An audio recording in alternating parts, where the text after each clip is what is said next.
Here, can everybody hear me in the back? Yes. Okay, pretty good. I'm not used to wearing a mic, but we'll make it work. Sounds good. You have some announcements for us? Well, I was going to introduce you. Oh, no, you don't have to do that. It's All easy. right. Yeah, I'm not much for that stuff. All right. Thank you for coming. That's about my only announcement. That was impressive. There you go. Thank you. Thank you. Eloquent. I don't know if we should probably got everybody here, I would imagine, but we'll come as they come as we go today. But thank you all for being here today. I was here a couple of years ago doing a presentation. It's always an honor. Isn't it nice to be in person for a change, right? Yes. Yeah, absolutely, yeah. It's kind of almost like a throwback now. My name is Cass Willard, if you can believe that. Cass was not a good name to have when you're growing up in the 70s. Does anybody remember anyone named Cass? Yeah. Who was it? Mama Cass, yeah, absolutely. So I got called Mama Cass quite a bit. You remember, she was a singer, right, with the mamas and the papas. Do you remember how she died? She was like a pretty good sized woman. Yeah, she choked on a cheese sandwich. Not a good way to go down with your larger woman. And of course, back in my days, for you young people, we used to have like chalkboards. You probably don't remember those, but somebody would erase the C from my name on the chalkboard. Yeah, it was good. But I'm not bitter. That's important. And then, of course, for some of us older ones in here, there was a movie that came out in the early 70s called Willard. Can anybody remember that? What that was about? Well, that's exactly right. It was like a weird kid that had a army of rats that he sent on the cheerleaders and the jocks. It was really great, so I could hear all those, you know. But anyway, today we're going to talk about indoor air quality. We're going to navigate that piece a little bit in terms of all the different parts that go with it. It's a little more complicated than going out and just sampling for some type of chemical, right? It's a little bit different. We don't have the standards and guidelines like we have for other things, and we'll talk about that as we go. Before we get started, so I can kind of understand my audience here a little bit, one of the things I always do is a standard psychological test on my audience. So what I'm going to ask you to do is participate in the Stanford Causewell test. It's a validated test. Pretty easy to use. What I'm going to ask you to do is to pick which symbol you think best represents your personality. So I've got a square, a triangle, a circle, or a plus. So I'm going to give you a moment to hold that in your mind, and then by a show of hands, we'll go over each one, and there won't be a test on it or anything like that. So think in your mind, which best represents your personality, a square, a triangle, a circle, or a plus? Looks like we've all got one there. Let's start with squares. How many squares? Maybe a few squares? Not a whole lot of squares. Health and safety people, yeah, not too much time. We're just going a little bit fast here. Sees possibilities and situations, imaginative, follows inspiration, works in bursts of energy. That might be what we had maybe. Okay. How about triangle? Got any triangles? A lot of triangles probably. Guess things don't jumping on me. So much technology. Analytical, objective, trust self when you make decisions. You trust yourself to make a decision? Yeah. Likes to work according to a plan. You like structure a little bit? Yeah.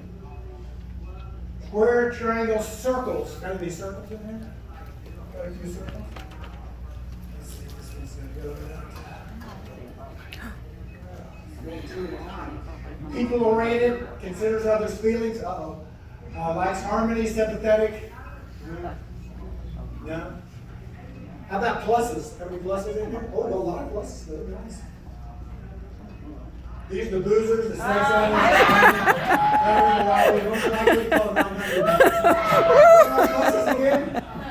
Hey, some of y'all changed. Okay, there you go. Yeah. All right, let's go ahead and kind of get started. Here's what I'm going to start off with today is the definition. Because what we're talking about the application here is for people that work in commercial buildings and offices, maybe even control rooms and things like that. We're not talking about places where people are doing welding or working out at a refinery or some type of processing situation. We're basically talking about commercial buildings and the occupants and what the indoor air quality is defined within that. And the reason I always put this in my reports and make sure that my contacts understand that is, here is the definition. And what key thing do you see there? What is that number? 80%, right? And if you ever deal with these indoor air quality issues in buildings or in different offices, particularly cubicles, there's a big psychosocial component to this, okay? Somebody's over there, oh, I'm feeling, don't feel very well, or somebody's got their candle and they're burning their candle and that's making me all sensitive and all these different kinds of things. So getting to these things and attacking them early to cut out that psychosocial part is really a big part of it. So the point being here is, you're not going to make everybody happy, are you, within the indoor air quality environment within an office? You're just not going to do it. So I thought ASHRAE was pretty astute based on the research saying, if you can get 80%, boom, that's probably about the good as you're going to get because of individual sensitivities that people have. I'm not sure where this is working well. All right, what do you think we have most of the problems in the indoor air quality environment? It's all most of the time going to go back to your ventilation. Your heating, ventilation, and air conditioning, how well you're taking care of that. Is it supplying enough fresh outside air that all the occupants are in good shape? Other things, you may have contaminants inside or outside the building. And of course, one we focus probably too much on is that last one, right? We talk about mold and all that other stuff, which we'll talk a lot about today as well. But indoor air quality is all typically going to be driven by how well your HVAC system is working. Define a couple of things here, terms we use in this field. Sick building syndrome versus a building-related illness. And as you can imagine, basically a sick building syndrome is basically where you have people complaining of some very, very generic types of symptoms, right? I've got a cold, don't feel well, I've got a headache, and all those different kinds of things. As opposed to what we call a building-related illness, which is where we've actually found some source or some cause that is creating some type of a problem. And of course, the classic case we've all heard about is, what's that first bullet? Legionnaire's disease. Is that still a big issue in terms of cooling towers and all that stuff? How many people have cooling towers in either facilities? Got to make sure they're chlorinated and all those other kind of things that go along with that. Probably not too many. So these are kind of classic cases in indoor air quality. And of course, they're all tied specifically to some type of bacteria or virus, etc., mold, whatever it happens to be. Now, there was some legislation. You know how OSHA is with the legislation. Do we ever rely on OSHA to get us some legislation going in a timely manner to take care of these problems? No. All we got to do is think about ergonomics, right? We think about ergonomics in terms of pain and suffering and workers' compensation costs. That's the biggest issue we have. Do we have an ergonomic standard, that big thick OSHA book? No. Nothing. They tried to get one through indoor air quality in 2001. It basically did not go anywhere. A lot of this was driven by a couple of incidents that happened that we'll talk about as well. Well, guess how we get the risk going here? We follow the same basic risk assessment techniques that you use for any other type of hazard. Recognition, evaluation, and control. In the case of recognition, we have chemical things that we can look at, we have physical things that we can look at, and of course we have biological, which is the mold parts of it as well. We'll start off talking a little about recognition in terms of chemical sources that you may have in your building. Where could they come from? And you can see a lot of these are probably from outside of your building in terms of where is the intake of your HVAC system. I've seen them located in the parking lot at certain places. Is that a good place to have your intake of your HVAC system in the parking lot? No. So you start getting all those different pollutants from car exhaust.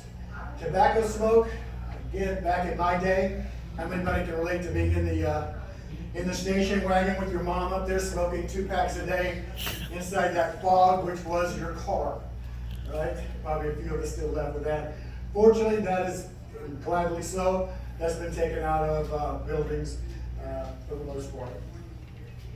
Can we also have issues with materials, building materials? How many of you remember this? This was the Chinese drywall a few years back. You might remember that one? It smelled like hydrogen sulfide. It had some real low odor. You obviously had a low odor threshold for that. We also had plywood that had emissions of formaldehyde. Is that a good thing to have in your building while you're redoing some restructuring or whatever it happens to be, or even new things? So you can have sources of chemicals in your building materials and things like that. The one we look at a lot, how many people up in this neck of the woods, I don't know if radon is a big issue in basements? Is that still kind of Yes. You guys? Okay. Yeah, that's kind of the way it is in Oklahoma. Just a little bit. Do what? Pockets here and there, depending on the geology. You test it all right. See, that's a great idea. So would that be another example of a chemical source that we could have? Absolutely. So we really want to be diligent. And really back to that psychosocial thing, can odors create an indoor air quality problem inside of an office pretty quickly? Nothing really, we'll just use the word toxic or anything hazardous, but just odors alone. How many complaints do you have from people in the microwave, cooking different kinds of food? So you can get it started, and even silly, kind of silly things like that. All right, on the mold side, let's talk about bioaerosols. So we got chemical, biological. On the mold side, what you need to think about is the life cycle of mold, okay? Mold has to have three things in order for it to grow. So basically, when there's no water around, it puts out these little spores. These spores float around, and then they land on your drywall. And they sit there and wait until they get water. And then once they get water, they go into the viable stage, okay? And now they need something to eat, which is your drywall or your organic material. So keep this in mind if you don't remember anything. The limiting factor of mold is always going to be the water. Okay, it's always going to be the water. So this is the cycle. It goes from a non-viable spore stage where there's no water, and then once there is water present, high humidity as well as actual physical water, it will go into the viable growing stage and start eating, and it just follows that cycle over and over. Why this is important is this is going to really tell us about techniques that we need to use to sample for.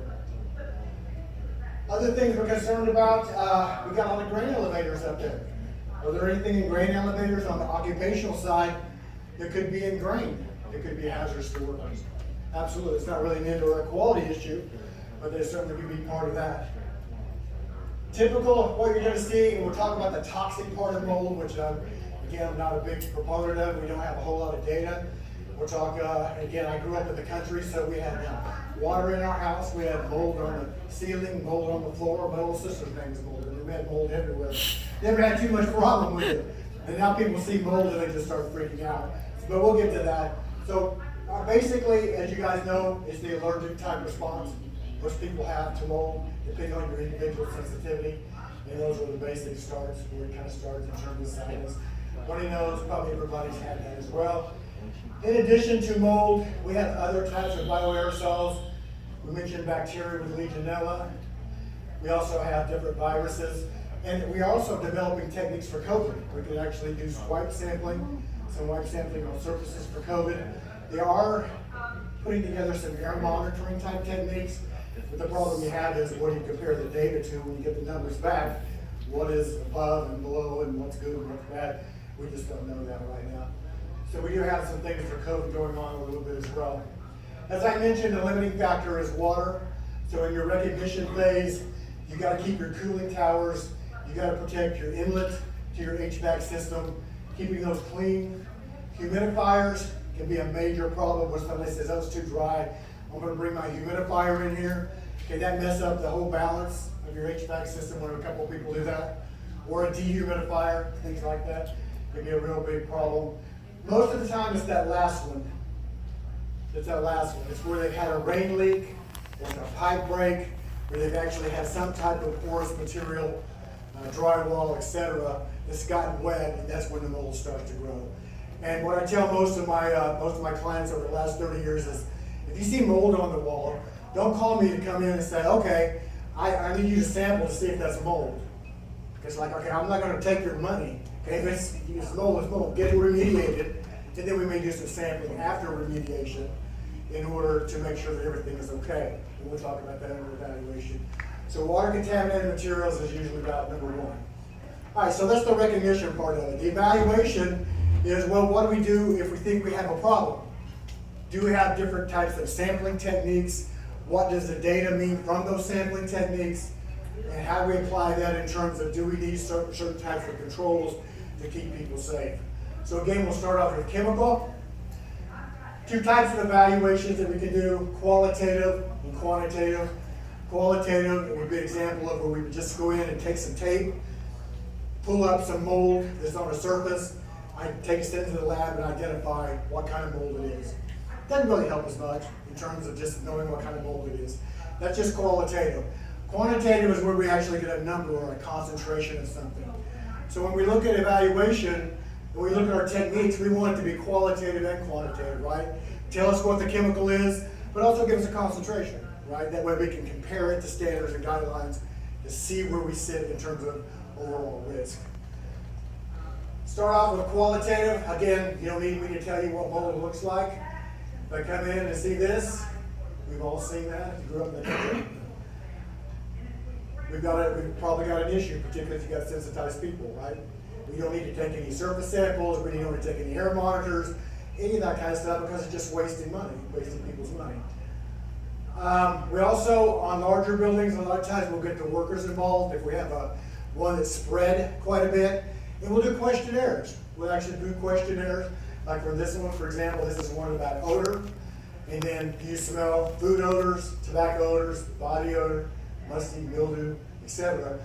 And a lot of times when you get the worker involved in these kinds of questionnaires, does that help that psychosocial part? In terms of they are part of the what? Well, the solution now, right?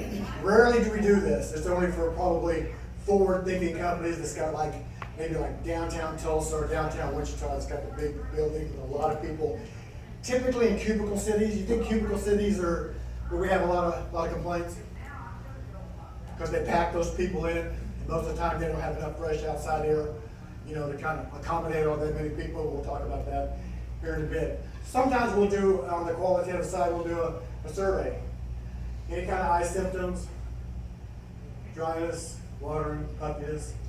But again, not often we do that. That's usually going to be one which you've already, that's probably going to be a case where the health and safety person is not got on top of it early. And then what happens around, we'll just say the old water coolers, we used to say in my day, what happens to people talking about it? It just grows and grows and grows. All right, so let's talk about quantitative in terms of things we can do when you call someone like me to come in and evaluate a situation based on worker interviews, based on talking to the health and safety person and all those types of things. What things can we measure and what do they mean? So again, one of the problems we have is OSHA has nothing for us in terms of comparing data to standards or guidelines. Don't have anything. So what we have to rely a lot on are these different types of guidelines from LEED, guidelines from ASHRAE, and other different things, which are great to have so you can compare your data to make some types of decisions. 4 areas that we look at: ventilation, the indoor air quality indices, chemical, and biological. So everybody knows how HVAC system works pretty much. You've got outside air, I don't know if this works, outside air coming in to where it's filtered, heated, cooled. It's delivered into the ventilated room. And of course, part of that goes back through the return in terms of some of the energy conservation parts of it. And then part of it is actually evacuated out in the building. So that is the key part, is protecting that outside, making sure you have enough outside air, making sure all that is kept up on your maintenance systems in terms of cleaning, filter changes, all of those types of things. Where we see most of the problems, as we mentioned, a majority of over 50%, is in the HVAC system. Typically, in the winter time, where some have these older economizers, and of course, in terms of trying to save energy, those economizers don't allow enough fresh outside air to come back into the building, right? And of course, what does that do to the contaminants inside the building and the perception of stuffiness and all the other stuff? It's going to go up, okay? So the first thing we want to look at is the HVAC system. So we have different techniques. We also have the ASHRAE standards. I can get this ASHRAE standard, and it can tell me how many, and this column right here, CFM per person. If I were going to design an HVAC system for an office, for example, based on occupant loading, it will tell me how much fresh outside air, CFM per person, I need to design in order to keep those complaints low, and have temperature and humidity and all those things within what we call the comfort zone of the worker, okay? So we do have standards on how to design these, so that's a good source to have if you're ever in that situation. We also have different kinds of meters. We can check different kinds of flow rates. We have different types of techniques to find out how much outside air is being delivered into the occupied areas. We do this sometimes, not really a whole lot. Most of us are mechanical people who will do that type of stuff. So one thing that we do a lot of is we take a meter, okay? This meter has 4 different types of, we'll measure 4 different things. Here's what it measures. Temperature and humidity, which will define the comfort zone of the office space. You look at it on the summer and on the winter cycles. We have ASHRAE standards, and I'll show you here in a minute, that will tell you where those need to fall. We also measure carbon dioxide. Carbon dioxide. Carbon dioxide in itself is not toxic, obviously it's high concentrations and asphyxiant. But when we breathe out carbon dioxide. So what we do is we take this meter and we data log for a week all of those 4 parameters, including carbon monoxide, which has a LEED standard, we'll talk about that in a minute, of 9 parts per million. We data log it, I get the data, and I graph it. So what we'll do is we'll look at that to see if it meets our ASHRAE standards in terms of defining the comfort zone for workers within those occupied areas, okay? So for example, typically, outside is about 300 parts per million. So we use 1,000 as kind of a ceiling to compare our data to. So we data log temperature, humidity, CO2, and CO to see if it meets these 2 requirements, ASHRAE 62 and ASHRAE 55. So what does that look like? Well, it looks like this. Here's an example of carbon dioxide. This is what you really want it to look like. And pardon me for coming up here, and I have a laser thing. So here's the morning, okay? So overnight, your HVAC system turns off, it goes into a low power type mode. And you'll notice there's no occupant, so the CO2 goes down. So what happens when we start the work day? 7 o'clock, 9 o'clock, it builds up usually 2 times during the day. It'll build up mid-morning, which is where your occupant loading is the most. And then it's going to go down over what period of time? Lunch. And then when people return, you're going to get that next peak in the afternoon. So what you're wanting to see is this type of graph, where your peaks are below your what? Your guideline of 1,000 parts per million. That means you're getting enough fresh outside air in order to deliver for the occupants.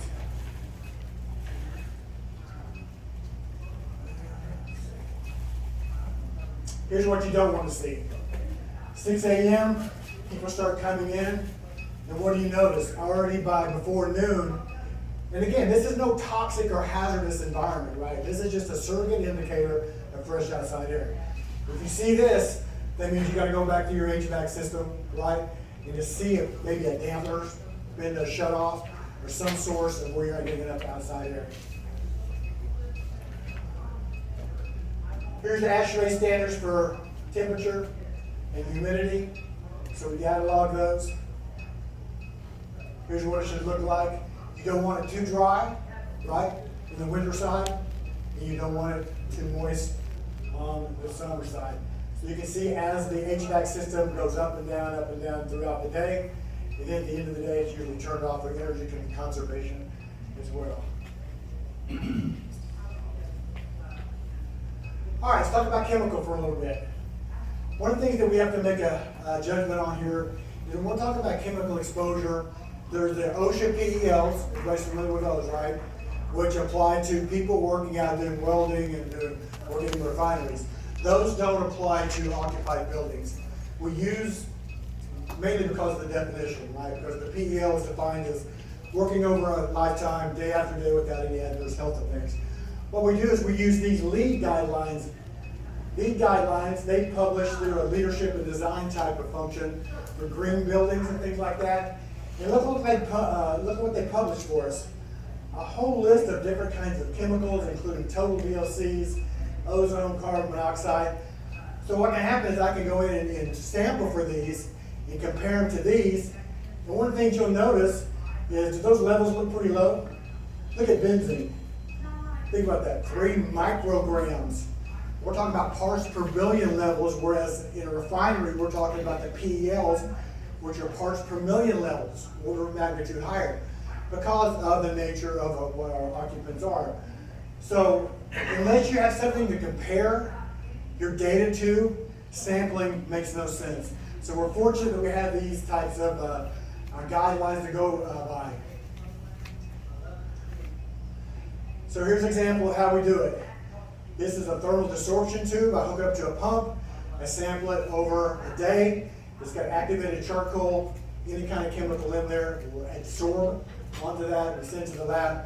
They give us a list of about 500 chemicals. More commonly, what I use these days, have you ever seen a Suma canister? It's actually an evacuated canister. It's, we set the controller up for maybe like 8 hours. I'll set it up in the complaining area for 8 hours. It'll pull air into it, boom. We analyze it for all 500 chemicals during these different OSHA and EPA methods. And then from there, here's what we do. We grab them. So they have a total VOC limit, lead guideline. This was funny. This was one of my colleagues I did. He was actually at the health department. He wanted me to graph the isopropyl alcohol. Okay, anybody want to guess why he was so happy that he saw isopropyl alcohol there relative to COVID? Everybody was hand sanitized. He was so happy because make sure you put that on the graph, because everything else was extremely low. So I thought that was pretty cute. So we graph them, compare them to the lead guidelines, and we make a decision. Carbon monoxide, we have a lead guideline of 9. That's that data logger I was talking about earlier. Here we got 0, so that's what you want to see. No source of outside or inside combustion. Also, we can do respirable dust, tiny particulates that there's also a lead guideline for. We can use another data logger for. In case you were asking, I actually had a client that said, hey, we're gonna get this office, but there was rumors that there was rats and mice in there. Do we have any way to sample for it? Well, guess what? We could actually sample for rodent urine. I knew you want to know that before lunch. So rodent urine, we can actually do that. Different kinds of places, all below detectable limits in this case. All right, let's talk about mold a little bit on the biological side. How many people remember back in the 2000s, the 48 hours thing on black mold, where they had this couple down in, you remember that? And that started the whole mold hysteria, along with what was called the Cleveland outbreak, where there's 16 children supposedly had died from Stachybotrys or black mold and all this stuff. It came back later. CDC made some mistakes in all their epidemiology, said there was no correlation between mold, toxic mold, specifically to Stachybotrys, than just the allergic thing we see from mold. So the whole toxic thing of mold is being used mostly by blood-sucking lawyers, I'll just go ahead and say it, things like that, versus what we really see in terms of type of risk. So I always include this in my report because people are still, 20 years later or whatever it is now, they're still scared to death that it's black mold and stuff like that. So in terms of allergies and those kinds of things, sensitization, that's what you need to think about for mold and that kind of deal. No occupational exposure limits, which means I've got to set up my sampling plan very carefully, right? Because I've got nothing to compare the data to. So here's how we do it. Well, we've got different kinds of methods. Remember I mentioned that we have a viable stage to mold, and then we have a spore stage to mold. Well, we want to sample both of those.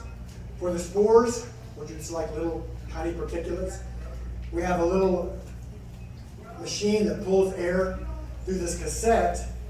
This cassette has a sticky plate on it, and so the mold spores impact on that plate over a certain flow rate, and over 5 minutes is what we usually sample.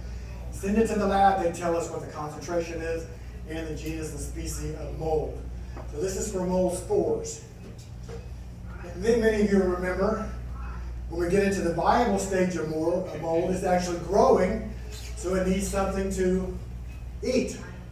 So we had this hooked up to a high volume pump, okay? Everybody remember the little plates from high school or from college? And this has a media that most bioaerosols love. So we put it inside of this, sample it for 5 minutes over a certain flow rate. We send the plate in, they grow it for a certain temperature over a certain amount of time. Again, count the concentrations, identify the genus and species of mold from there.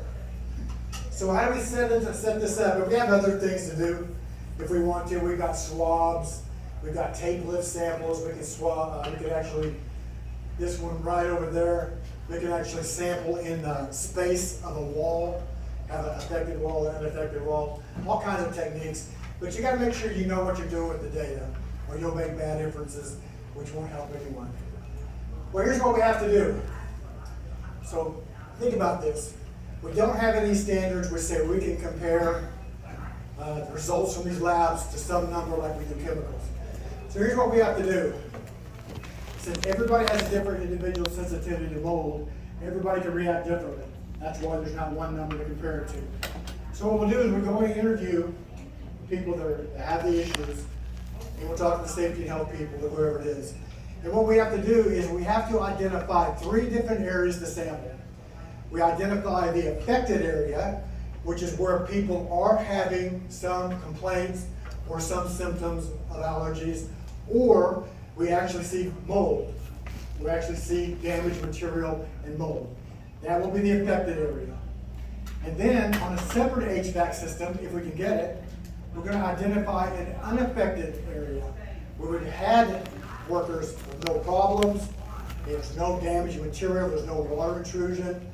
And then the big daddy is the ambient sample, right? Because here's the way your HVAC system should work. Is there mold when you step outside?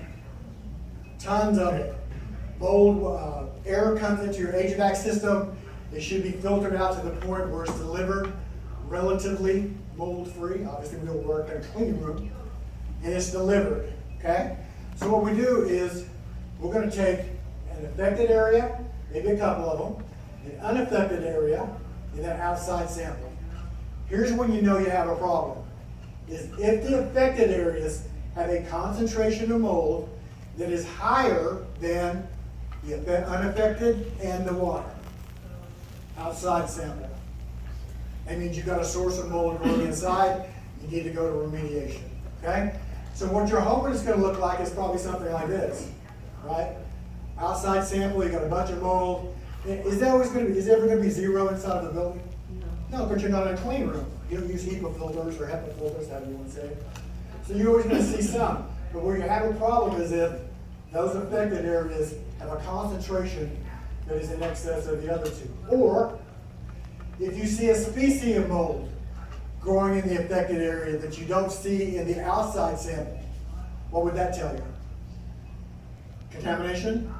Probably some water in there. So if you either see concentrations or you see a different kinds of mold in the affected areas where people are having complaints, or you see water, then you know you've got a problem.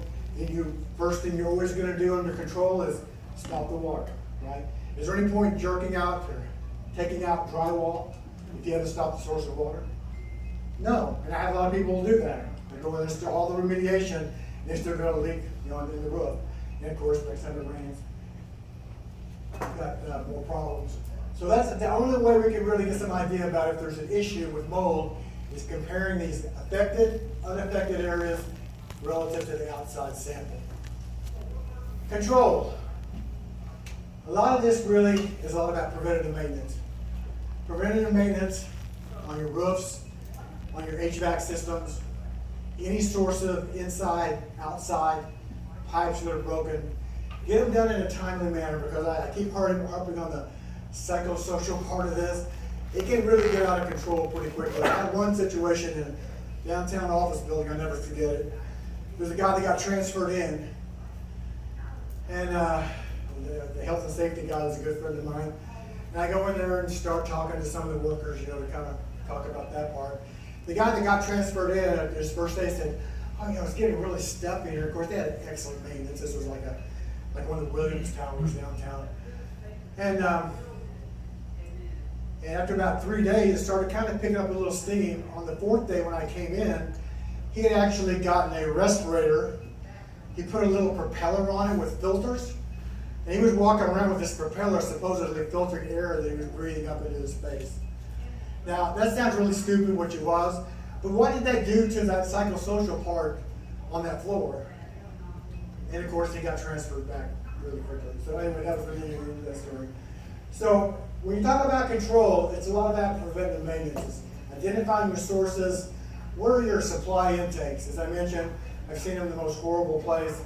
I've seen situations where the intake is right upstream, downstream from the welding shop. Okay, so you've got these big area fans pulling out all the welding fumes and metals and stuff like that getting right into there. So make sure that you protect that intake. And again, making sure dust, drip pans, biocides, things like that. Got to make sure you do those properly. And then of course human activities is always a problem as well. All right, here's a couple of things you may want to write down, and again I can get you the presentation if you want that. This is a free publication. This is put out by CDC called Building Air Quality. You can download the PDF. This is one of the first guidance documents that we had. I was so pleased when we finally got this probably 20 or 25 years ago. So Building Air Quality, a guide for building owners.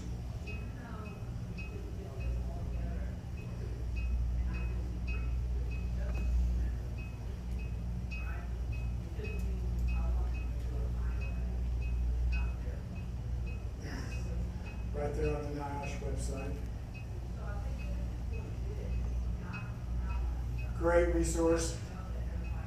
This one, go to the ASHRAE store. This is 62 I think the recent one is 2016.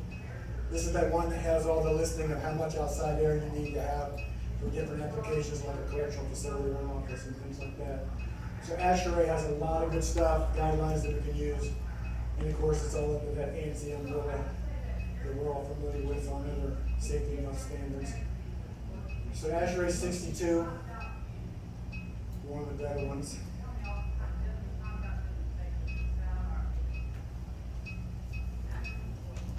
This is one that they just made for free on ASHRAE. Go to ASHRAE and look up Indoor Air Quality Guide. It's a pretty long document, but if you want to know everything you want to know about this subject, that particular one will cover it.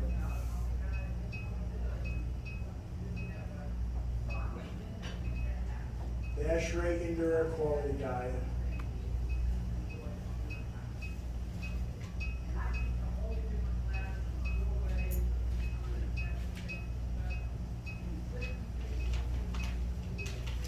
This one, if you get into remediation, this is your guiding documents. This is the guiding document. This is what we call the New York Guidelines. So I'm going to talk about that just for a minute. The New York Guidelines. You can download that, just search it, you can get it for free. This is the one that OSHA also, in one of their technical manuals, will refer you to. And what's nice about this is it will give you step by step on how to do remediation properly. Okay? And what they do is they base it on the number of square feet of contaminated material. Right? So if you just got a little bit, you may not wear a Tyvek or a hat base or N95 respirator. One of the things to think about in terms of remediation is don't use kills. That's what a lot of people do. They will, because you divide up. Let me step back. Divide up all of your materials, your contaminated materials, into porous materials like drywall, ceiling tiles, things where you really cannot decon. All of those types of things you should get rid of. Okay, they're cheap enough to where you can replace those relatively easily. So any kind of non-porous material, don't go in and buy kills because the chemicals in the kills are probably worse. The chemicals in the kills are probably worse than worrying about the mold and stuff like that. So non-porous materials, just dump it. Get new materials. If it is a porous material, like a metal or a hardwood, all you really need is physical removal. You might, if you want to use a little bit of bleach, but again, you don't want to use like it specifies here like a 10% bleach solution, depending on how many square feet you got. Just don't use a whole lot of water, or you're back in kind of the same boat a little bit. So non-porous materials, hardwood, physical removal is all you really need to do. You can put it right back into service.